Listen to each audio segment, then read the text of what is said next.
someone close to Kanini Kega and Sabina should actually whisper to them that their political breath is over.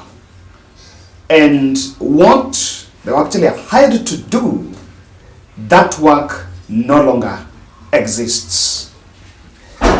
Today, Kanini Kega, Sabina Chege, and Eden Kenyan went to Bomas of Kenya, allegedly to represent an MOU to the NADCO team, to the committee, on what the Jubilee party wants in respect to the current, during the talks that are going on.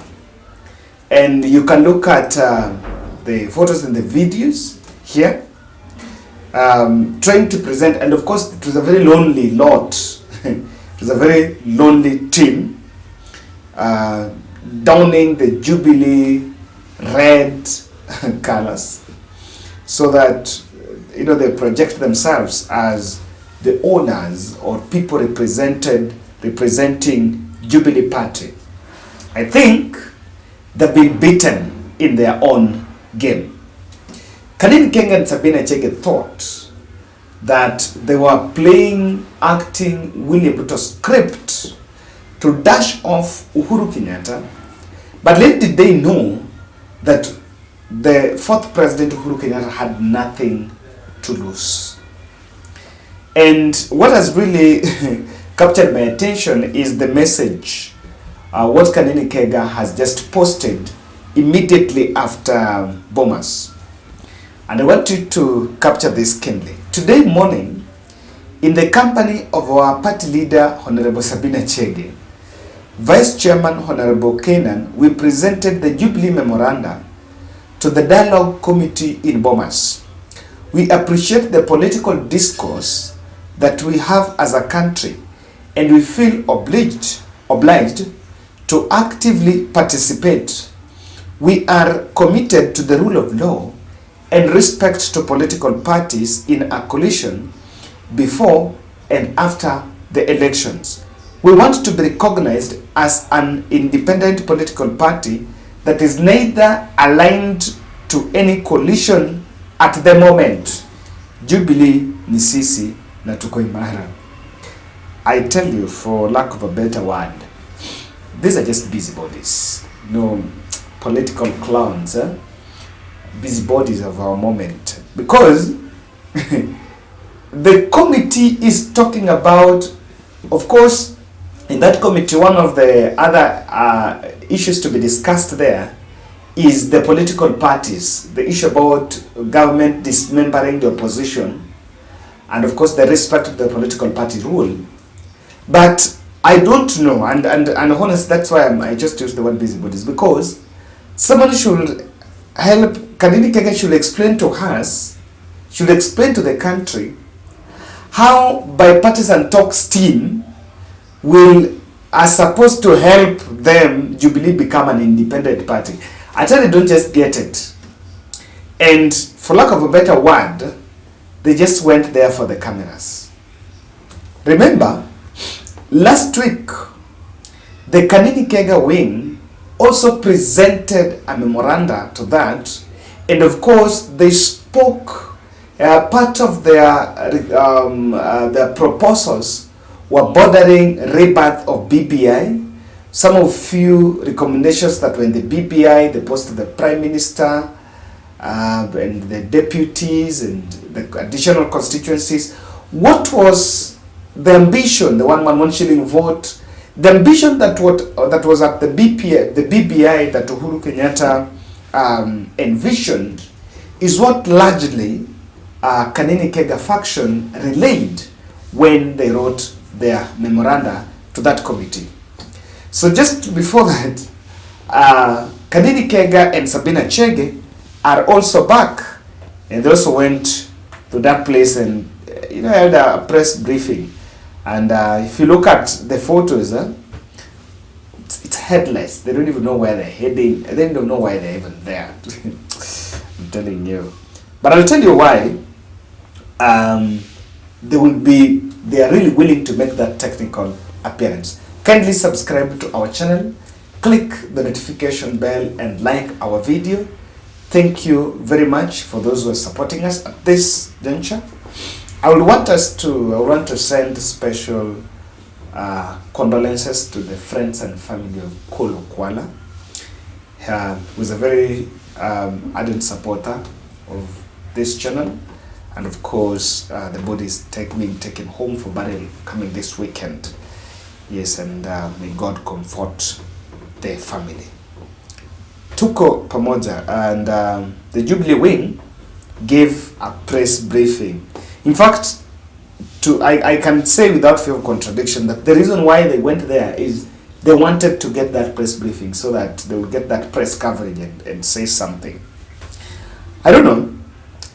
After running Ruto script on how they can start the party and take the party to Jubilee, to Kenya Kwanza, because that was the initial plan, you know, and they were quoting William Ruto, Rigathi Gachagua, and there were serious indications that Jubilee party was going to align itself to UDA.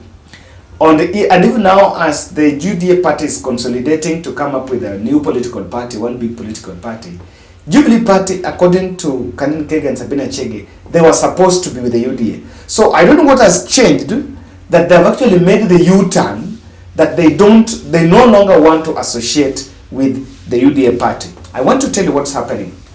Kanini, Kega and Sabina have realized that the referendum political discourse is forming. Signals, the very clear signs that Kenya is heading for a referendum.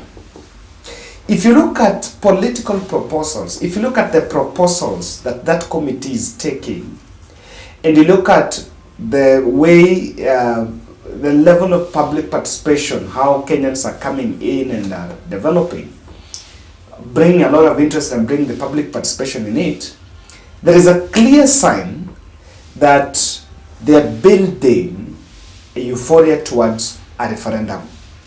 So why Kanini, Kega and the team do not want to align politically is because it's not coming out clearly.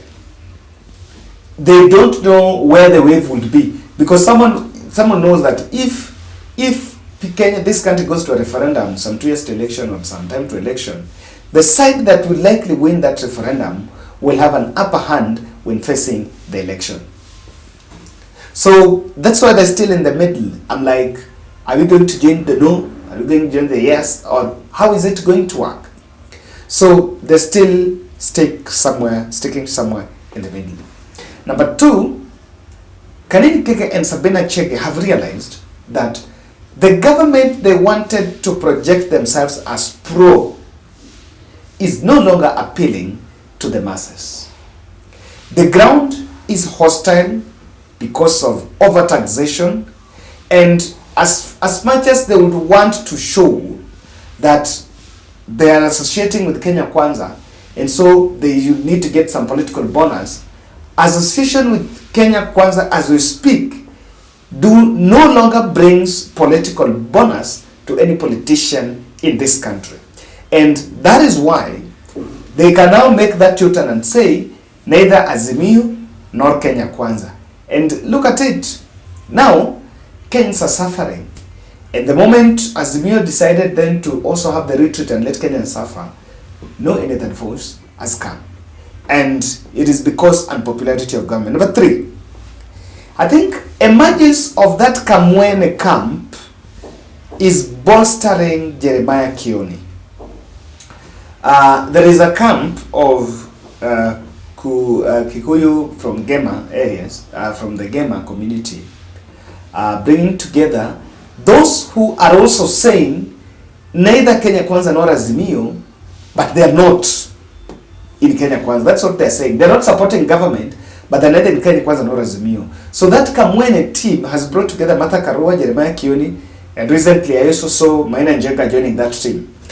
And looking at how they are working, that Kamwene grouping seems to be coalescing around Jeremiah Kiodi, because the two, they held a press briefing and it was behind the Jubilee Party logo. And it was behind the Jubilee Party offices. So what has happened is the fellows have also realized that, look here, as far as we wanted to dash off Kanini Kega, but Kanini Kega is getting some very serious odds by that Kamwene. So they're also coming to counter. Because what can happen, that I can tell you here is there is a vacuum, there is a leadership vacuum even in central Kenya. Because what they really believed was going to solve the problems that affect the region has actually turned out to be a con game. And so they're seeing the emergence of Kamwene, and if Kamwene is going to take a very good stand, then they're going to be disadvantaged. Number three, or lastly, Uhuru Kenyatta tactical silence. All these fellows, they only gained political relevance, and their political traction was coming from Uhuru Kenyatta antagonism, that I'm antagonizing Uhuru Kenyatta, and because Uhuru Kenyatta was the region's kingpin, or rather is a popular person, then with that I'm making myself political clout. Now, the moment Uhuru Kenyatta dashed off to Dubai and went away from the political limelight, these fellows have been disarmed. And that's why I'm telling you, it's a headless chicken. Doesn't even know where it's heading, and with no clear direction. That's my take. Thank you.